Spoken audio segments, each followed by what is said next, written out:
What's up, everybody? This is Jeremy Parris from Delphi Digital. I'm one of their gaming and NFT analysts. Today, I have some excellent guests joining me on our panel, and our topic is crypto gaming, how blockchain games are going to revolutionize the future.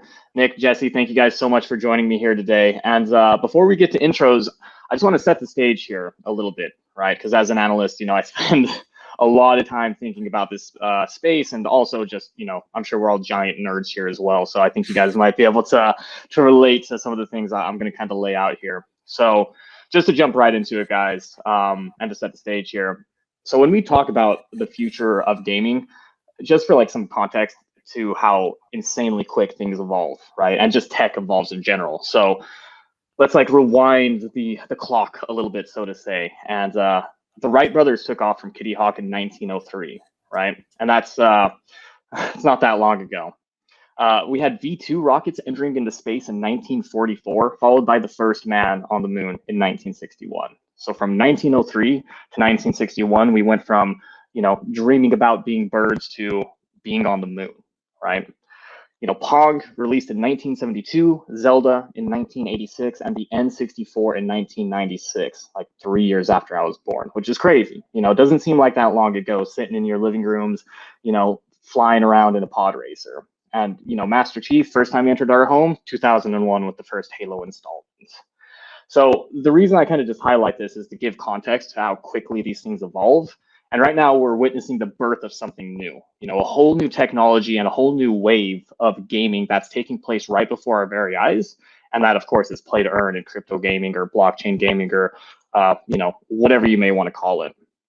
So we're in new waters here, and we have like no shoulders of giants to really build on in this moment, because we are kind of breaking new ground with this technology. I mean, Axie, it had its huge success, and I guess they're kind of the first shoulders that we could look to build on for, multiple different reasons we might get into. But right now, I would look at you two guys as some of those, next shoulders that we'll be building upon with, the tech you guys are bringing to the table.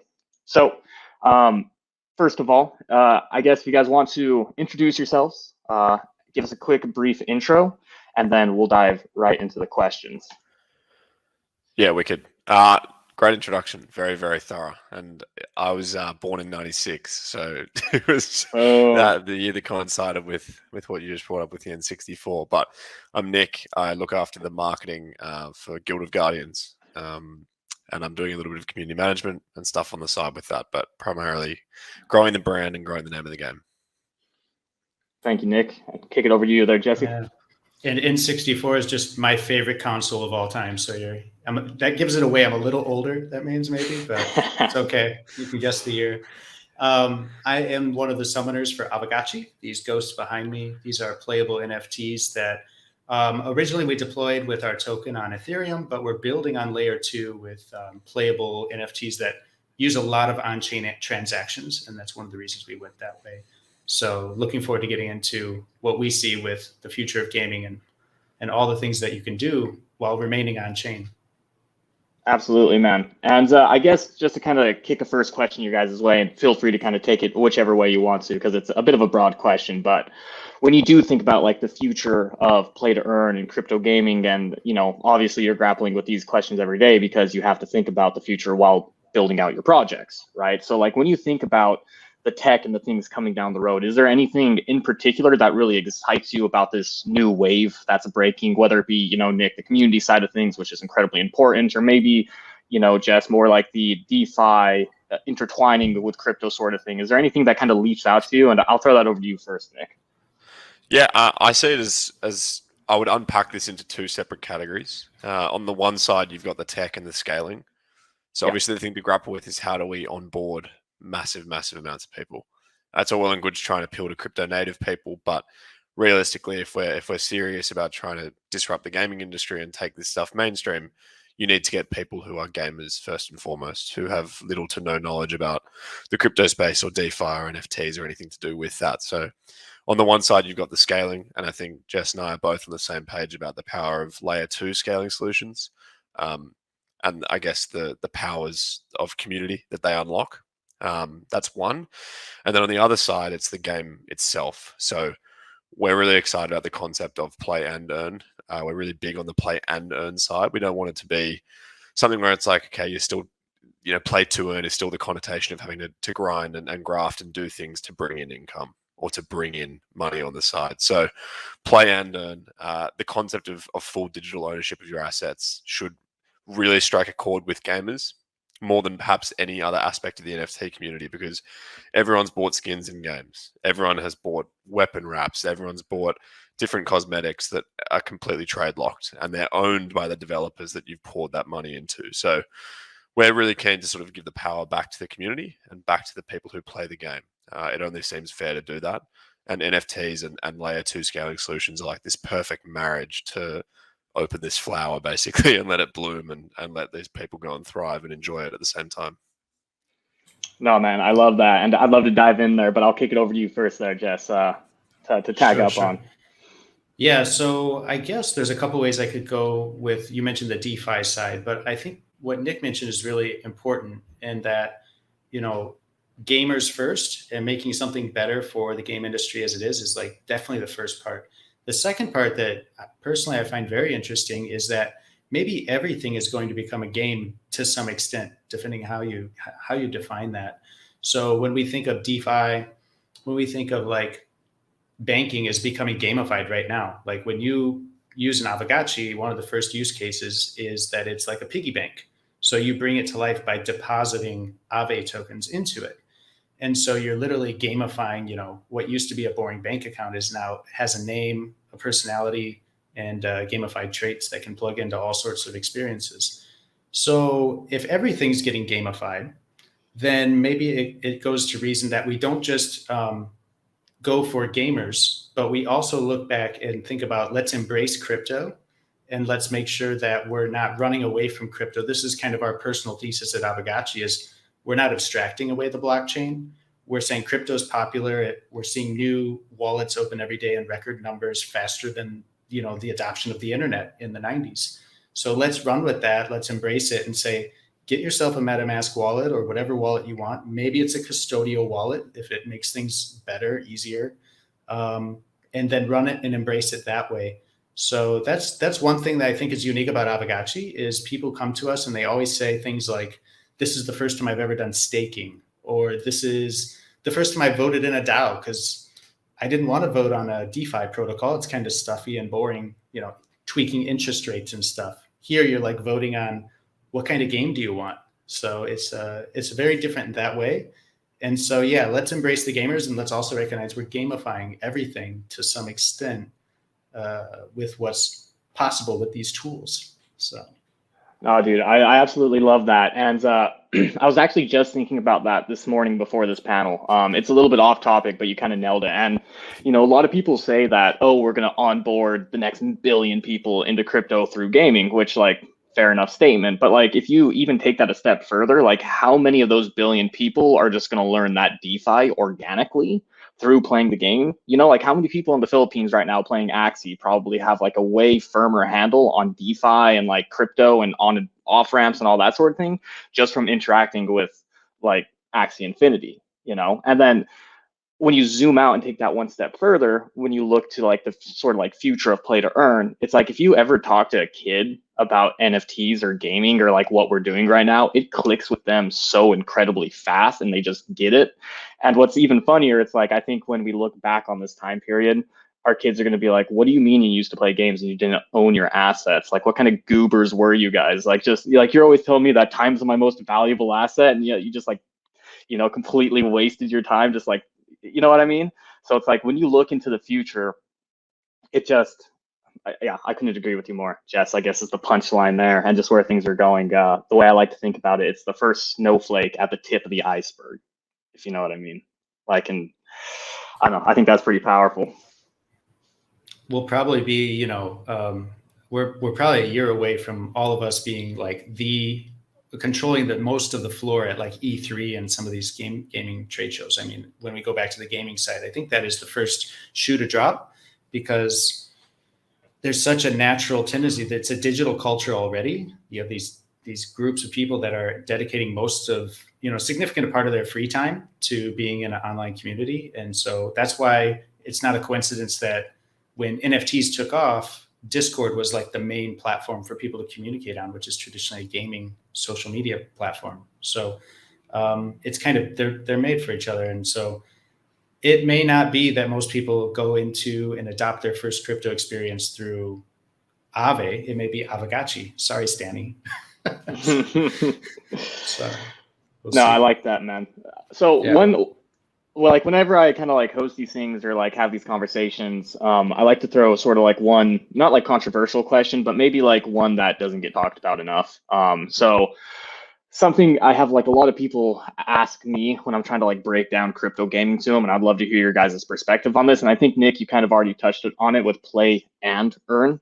Is a lot, you know, when you're trying to explain this to somebody, they're like, well, aren't people just playing the game for the money? Like, is there actually any fun involved with playing these games? Or like, I've even had game developers like talk to me and they're super freaked out about how this is going to ruin gaming because people aren't going to give a crap about the games anymore and they're just in it for the money, which I mean, I personally don't really agree with, but I won't get into my reasons why. But I'd love to kick that over to you, Nick, just if you have any perspective or thoughts on that. Yeah, look, I think it's not a flaky question at all. I think that something we're very strong on is the concept of making the blockchain invisible in our game. And if you can't do that, I think it's going to be very difficult to build a compelling product. If you look at it this way, the point being with these communities is that they'll tell you if something's bad, and they'll tell you if something's not enjoyable, or they'll tell you if something that you put out there is not what sticks, or it's not the flavor of the month, basically. So our game dev team is really solid on that fact. Everything they do has a very strong inclination towards how can we make blockchain and elements of crypto still with what Jess said. We want them to lean into the concept of being in this space and operating in crypto spaces and on blockchain and working out all the powers that basically the decentralized world and the metaverse have. But still, at its core, you're building a game. And games that aren't fun and don't have elements of community and co-op and a number of different core loops that keep you coming back for more and more and more, and that are constantly evolving and have different metas all the time, those games fail. You know, for every AAA game you see that dominates, there's thousands and thousands behind them that have crumbled because they're not compelling. So we're very strong on that. You know, whilst we are building a blockchain mobile RPG that utilize the power of NFTs, what we care about is building the most fun mobile game on the market. And if you can do both those things, then you win. Yeah, this reminds me real quick. I'll jump in on this idea of it has to be a game first. It has to be a game that's well designed. Otherwise, you end up with a situation, first potentially with the criticism you mentioned, Jeremy, where people are just not only just playing for money, but they're playing almost against their will because it's their livelihood in some dystopian future. That's really what we want to avoid. So it has to be well-designed game mechanics. We need those really well thought out mechanics where you see different ladders and different ways to climb and play to win. And like, you know, you're going to start at level 1, but you're going to be able to level up. And if there's no way to do that, and you're just always kind of in like a digital serfdom, that would just be absolutely the worst potential outcome. And so it's going to take real game designers and real thought behind what we're building here, because it's real value and livelihoods. It's a little bit like the stakes have been raised in a lot of ways here. 100%. Absolutely. It's game first, it's blockchain second, with the strong caveat linking the two that you can't forget about how powerful that second thing is, essentially. And the whole concept of everything that we're trying to do, I know obviously Jess is the same, but if you can combine those two and marry them without pushing one in front of the other and without punching people in the face with one at the expense of the other is essentially the key. And I'm glad that I'm not a game developer, because these guys are tasked with a really difficult and sort of always changing environment at the moment. But speaking on behalf of our project, they're doing a wicked, unbelievable job, in my opinion. So very exciting times. Absolutely, man. And you guys actually just both touched upon, you know, the next question I had, and you both answered it there. And that was like, do you feel a certain weight or responsibility on your shoulders in like curating these communities or developing these games, because there are financial incentives like attached to them? You know, it's like if your game sucks and flops, like it's not just people who might have like, I guess, wasted their time, but it's like potentially, if you are, well, not you personally, but it could have damaged them like financially. But that's something I think holds you accountable alongside the community, and I think like just pushes these sorts of projects to the next level, because like, and with it being a blockchain game, it has to be transparent because it's all on chain anyways. So it's a new paradigm, even though it's like not really as visible. Like, it's just another thing that I think is pushing this technology forward that is going to make it the future, if that makes sense. So I mean, one part of the responsibility and the weight is we've brought on a lot of new industry veterans to our team at Pixelcraft Studios building out this game. And one of the initial feedbacks we got from some very bright developers they're saying, we like to be able to kill different trial and error, kill different projects quickly that add to the full experience of the game. And that's fine internally, but once we get off testnet and we deploy it to the Aavegotchi experience, then it's like really difficult to change the meta of a game when it's already deployed on the blockchain and there's certain expectations. If you say these skins no longer have this utility, they have this utility, we have to think really long term on like what the second and third degree effects of some of our decisions are. And so it's not really an extra pressure, but it's definitely an extra consideration that we have to be very careful of and always mindful of, is like, as the developers, we don't want to be messing with the meta of the game too much. And that's why we went with a DAO structure. So if changes do need to be made, it can come through the consensus of the community, and not so much us top down saying, well, we changed this and now half the community's, terribly upset and the other half is like thrilled. So we don't really want to have situations like that, which I think could happen in a traditional game, but it certainly do, but not quite to the extent of what would happen if you have, $1,000 plus NFTs all over the economy. So that's one specific area we feel more pressure. No, that makes a lot of sense. And actually, I think this is the perfect time to sort of pivot into the social aspect and the community aspect of play to earn in crypto gaming, because, well, there's a couple different nuanced points here. I think, first of all, the first thing that strikes people when they enter into like a crypto game or just like a Discord in general is like how refreshing it is to be able to talk to the team, to have that community there. And from my experience as a gamer, I've never encountered something like that, like period, full stop, end of story. And I know even from like your guys' side of things, like as cool as it is for the player, I know like for the team, it's also like an incredible privilege to be able to like interact and get that like really tight feedback loop, which really accelerates this sort of process. But I think maybe the community and, like DAOs and that sort of thing are something that people might be sleeping on at the moment and just don't realize the full power. And like, I don't know, like, how do you guys think about the community when it comes to play to earn? Like, is that the secret sauce here that's pushing things forward, or what's your guys' perspective on that? Yeah, I mean, I think you hear it all the time when people talk about different investment theses in NFT projects and what they're bullish on long term. I think if you have a fully doxed team and a massive community of sort of positive, engaged, and like-minded people, and not even necessarily like-minded, but people who are happy sort of speaking the truth and speaking the way that they feel. Once you start learning those suite of emotions and learning what makes your community tick, I personally believe that a strong and engaged community is what will long-term leave you in really good hands. Because, as Jesse said before, whether it be a DAO structure or not, whether it's you read the room. Right. And as I said, one of the first things I said on this panel was they'll tell you if something's bad and they'll tell you if something really flies in the face of what you've said. So in that way, you are held accountable because these people are smart and they're savvy and they don't miss things. And when they get really excited and hyped up by a project like this, their memories are better than yours. They go back to the first thing you said in the Discord, 12, 18, 24 months ago, and they say, hey, you said this was going to happen, or you said this was going to happen, or you guys said that this was your primary motivation. Now you've shipped this aspect of the game. And it's like, well, you got us. You're exactly right. So, I mean, going back to the point you were talking about before, do you feel extra pressure? Going back to this point here, is the community the most important part? It's like hands down, yes. Obviously, the team is important because that's the product side. But without product fit and without the people who are going to pick it up and take it and tell you how they feel about it, you don't get anywhere. So I'm personally like, obviously very much on the ground with the people that we have in our community. They're absolutely amazing. They're just wicked, an unbelievable group. And so I'm, as you said, very, very sort of blessed and grateful to be able to sit on the ground with those guys and learn from them. And a lot of them are a lot more talented than I am. So I pick up a lot from them pretty much every day.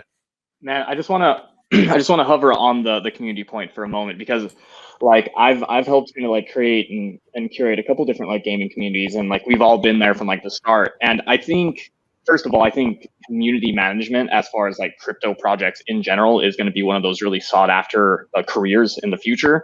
And I know people, every time a new project pops up, that's like one of the, like it's right next to dev sometimes, almost like we need a community manager, partnership manager, that sort of thing. So I like, when it comes to community, it seems like it could go kind of two ways, and it's a real balancing act, right? Because if you get too many people in too quickly and you don't really curate like a really strong foundation, then that could kind of, I feel like, damage your project from the get-go. As to where if you're hanging out in like a Discord and it's only like 1,000 people for a really, really long time, or 2,000 people, and you have that slow, organic, natural growth, you like get like a strong core group of people that kind of laid that strong, solid foundation for them to build that crypto castle on top of, instead of a bunch of token people. You know what I mean? Oh, for sure. And I think you're exactly right. One of the biggest hamstrings of some projects is that they scale too quickly. And there are a number of projects out there that sort of you don't need to name, you know them, that basically had their Discords blow up overnight. They weren't positioned. They didn't have the structures in place to be able to handle that. And that's not their fault, right? Because it's impossible to anticipate. But you're exactly right. A strong community is key, and strong community management is key. I think the term sort of community manager is a bit weird, because it's kind of like you're not managing them. You're just basically facilitating conversation and dipping in and listening to what stories people have. And that's kind of what I like the most. It's not even so much, I mean, I love giving teasers about game dev or giving UI updates or doing all those things. But what I like the most is the day-to-day, just going in and sitting and seeing, people in the community build games already using screenshots and videos and trailers of the characters that we've got, or people who have taken their NFTs and started to utilize them in tracking tools and devs. And again, as I said, like, these people are better than me. They're better. They're more talented. And it's like, I get to sit here and I have the privilege of being able to kind of gallivant around and pretend I know what I'm doing, when in reality, It's like, hey, you guys are all teaching me something. So, but quickly on the point about community, I'm rambling, but I think on that note, an insight that I would have is basically the goal that we always had was that I didn't actually need to be present all the time. The minute that you start having your community answering the questions of new people who come on board, you get a really nice organic and self-sustaining growth loop. And that's kind of where we're at the moment. And that was the big tick for us in the last quarter, was like, all right, we're very comfortable with where that is. So good signs. That's totally, you kind of took where I was going to go with this. Is just like, if you don't have to be there all the time, it's so much better. Like that slow organic growth and having that foundation of, that original, like, first 1,000 fans that are completely committed. They've read the white paper. They've gone through the different blog posts. They're voting in the DAO or whatever structure you have. They're doing those activities. They're the best, because then when that wave does come, that next wave, they're there to help receive and help amplify the message and educate. And so we've been very fortunate on that side as well, where we call them Gotchi Gang, like hashtag Gotchi Gang is just growing every day. And it's, I would say, been very organic, even though we've gotten to a point now where it's quite significant, 60,000 on Twitter and about 20,000 in the Discord, and no bots, because we cut the bots. But it's been just a real honor working with them over the last year. We're just over a year old, and it's really grown at a very healthy pace, I'd say. Like, Jeremy, what you were describing, I was like, yeah, that would be my nightmare, is like have a good idea, and it's just that week where everything's blowing up and you get like, tens of thousands of people in there, and you're like, whoa, nobody knows what's going on. Yeah. And you have nobody there to help answer the questions, and it's just like pure chaos, Yeah, I would rather have what we've had, with just like a nice steady rise. Maybe it's our bonding curve. We always joke that our token is, the tokenomics kind of is built to reduce volatility. We don't have a lot of pumps, and we also don't have a lot of dumps. And it's because it's all linked to this bonding curve. It's a whole like subgenre we could go through, but maybe that has something to do with our community growth matching that bonding curve. So just random thought there. No, dude, I actually love that visualization. I've never thought of it like that. I'm definitely going to steal that from you and like use that in the Yeah. future because that's a really handy visualization. And I just kind of want to like wrap up everything we just kind of touched on there because I think it's all really important stuff that is I don't think it gets talked about enough because there's one thing as well, like when a project is trying to get off the ground, it's all about like go, go, go, get your VC, like get VC eyes on you, get people's eyes on you. And it's almost like if you have the numbers, it kind of gives you validation that you're like a serious project as to where like, oh, anyways, I don't want to name any names, but I think the key takeaways here are slow growth and organic growth builds a really strong foundation. And with that foundation that you're building, like kind of try to cherry pick some of the people out of that you'll definitely recognize as like some of the leaders in that community and give them some room to run because they'll be like you're saying, just the people that not replace you, but free up some of your time that you could count on. And they're going to be psyched to do it as well because they already believe and are passionate about what your project is building. And then also we all have roadmaps for our projects, but I would really encourage people to have like community roadmaps and milestones they want to hit as well. So you could kind of have a loose plan on how that community might grow and evolve over time. And then if you could kind of nail those things, then when you do blow up, you'll have all the community tools and like infrastructure, because you need community infrastructure to scale with your game that is scaling. And like, please correct me if I'm wrong or throw anything in before we move to sort of our last subject. Well, real quick, I just echo what Nick said in that, they do have bigger brains than us, a lot of the people in the community. That's where the real talent is. Mm-hmm. And they surprise me all the time. And we're up to 25, 30 people in our team full time. But I would go to venture a half dozen or more of them were hired direct from the Discord for the most part. Just really highly engaged people with really great skill sets. And we're going to hire from our own pool first if we can, and haven't regretted it yet. I'll definitely actually, dude, I love that point because we all have people ask us like, how do I get into crypto without being a dev? It's like, dude, find a Discord you love and get engaged. Like, It's as simple as that. And it's crazy and as cheesy and like cliche as it sounds. It's like, just find a Discord, get involved, and like, just find your niche and like hammer away at what you're good at. And eventually, like with a little bit of patience, you're going to find your place in crypto, guaranteed. Like, so, but I want to shift, guys, to sort of our final subject and, kind of wrapping up like the future of sort of play to earn and where things might be going.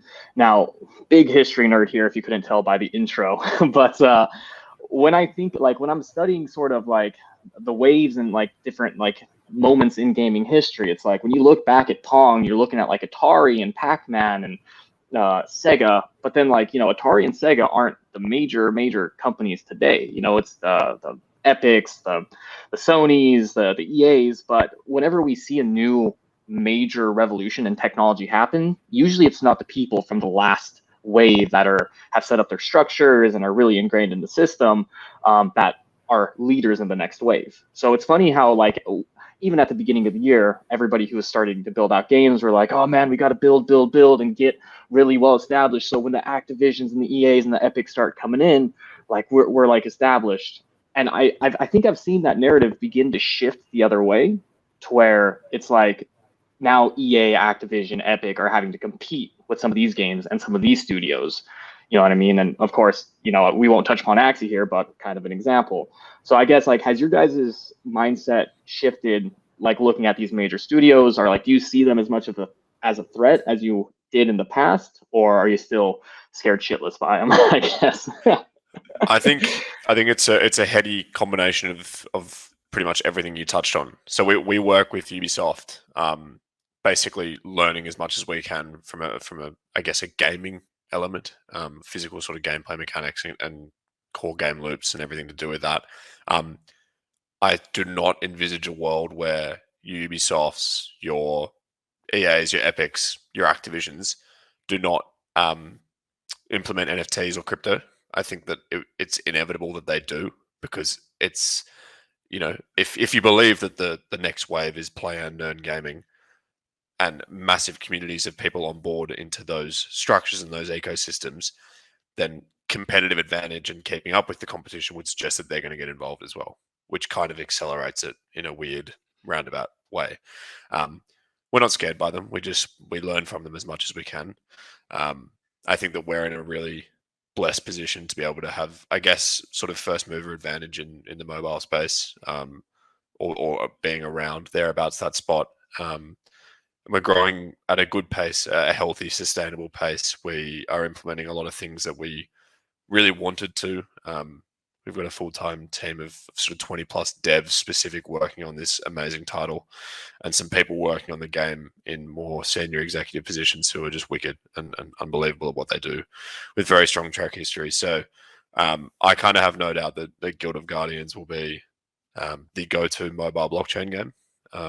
And in that instance, it's kind of like, well, we become the hunted, hopefully. So short answer to your question is, learn from them, respect the competition, respect the opposition, but realize that what we have is also a gem. Love that, man. I love that. Any final closing thoughts on that yourself, Jess? Oh, there's a few. I guess just that, they will have to follow suit, like we've all been kind of saying throughout this conversation, is the future is play to earn, play to own, whatever you want to call it. We mentioned Axie and Jiho. Their lead always says, he's always talking about digital nations, and these are the beginnings of digital nations. And I really like that. I think it's just over the top enough that like it's really enjoyable, and like it's inspiring. It's like, yeah, that is kind of where we're going, is these kind of communities that may transcend just one game, but through the interoperability of NFTs, you may see these communities kind of even overlap, and it's going to be a big plaid jacket by the end of the day, with all these different DAOs and guilds. There's so much potential to unlock. So we're all just at the very beginning stages. And when it comes to the idea of being first movers in a new space, and like you mentioned, the Ataris were replaced by the Epics, I do think that also holds true on the IP side. You typically see like a new technology has a new, whether it's a real person, influencers and celebrities, or it's the fictional IP that comes with a new technology, you tend to see these new ideas and IPs built on top.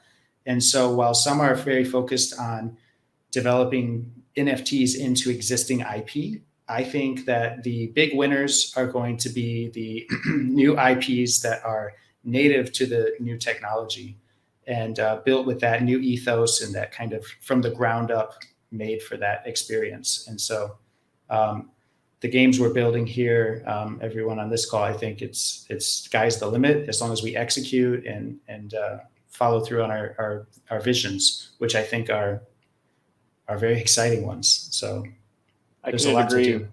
Yeah. I couldn't agree more, man. And I really like that perspective to kind of wrap up things up here. And unfortunately, we do have to wrap things up. We've actually gone over time, but I would love to jam more on these subjects with you guys because there's still so much to unpack here. And everybody who's listening and tuning in and attending this conference, shout out to all you guys. Thanks for listening in and coming along this little mini futuristic journey with us. And Nick, Jesse, guys, thanks again so much once again for joining me. And thank you to everybody who organized this event. And that's all we got for you today, guys. It was an absolute pleasure. Thank you, gentlemen. It's a blast. Thanks for having us. Thank you. Cheers.